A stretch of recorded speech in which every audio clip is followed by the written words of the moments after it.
Before firewalls and coupons, there was grog and the first ever referral mammoth.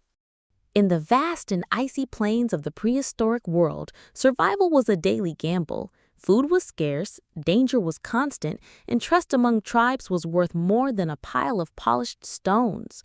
In this unforgiving landscape lived a man named Grog, a particularly cunning hunter who, unlike his peers, preferred thinking over chasing mammoths until exhaustion. Grog had a problem, or rather a vision. While most in his tribe focused on hunting for the day, Grog believed in hunting for the future. He wanted a system, a network, a chain of hunters working not with him, but for him. The spark of an idea came after he narrowly escaped a mammoth stampede by hiding behind a bush and watching his friend Blarn do all the heavy work. When Blarn finally returned to the camp, exhausted and bleeding, Grog took some meat, patted him on the back and muttered, "We both did great." That night, as Grog chewed on his share of meat, a bold thought emerged. What if others hunted, and I got meat just for inviting them to hunt? Thus was born the first prehistoric referral system. The next morning, Grog approached Uga, a young and enthusiastic member of a nearby tribe. He painted on a flat rock with charcoal, drawing a crude symbol of a mammoth followed by stick figures and arrows, a visual contract. He demonstrated with dramatic hand gestures and grunts. "You bring me 2 hunters, and when they bring 2 more, you get bonus meat." Uga, who didn't fully grasp the math, but loved the idea of more meat with less work, agreed. He went on to recruit 2 friends, who each brought in more.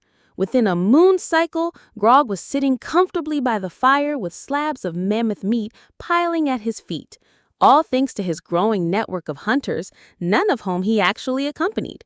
The system was not without flaws. The further down the referral chain one was, the less meat they got.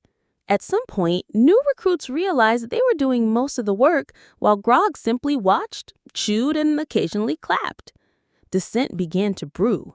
One hunter, Skern, demanded fairness and suggested that everyone get an equal cut regardless of who referred whom.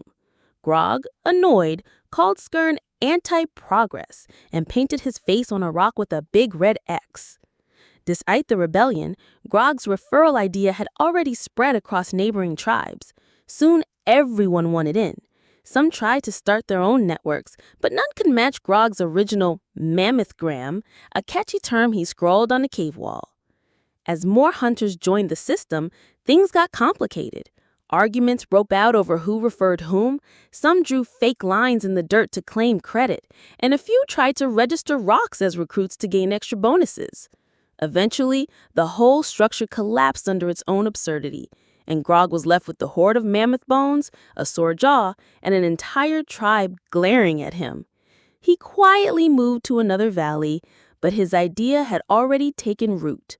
The concept of earning rewards for bringing others in had awakened something powerful in the prehistoric mind, the lure of passive benefits. And thus, before the invention of money, fireproof pants, or even the wheel, the first referral mammoth had already stomped its mark in history.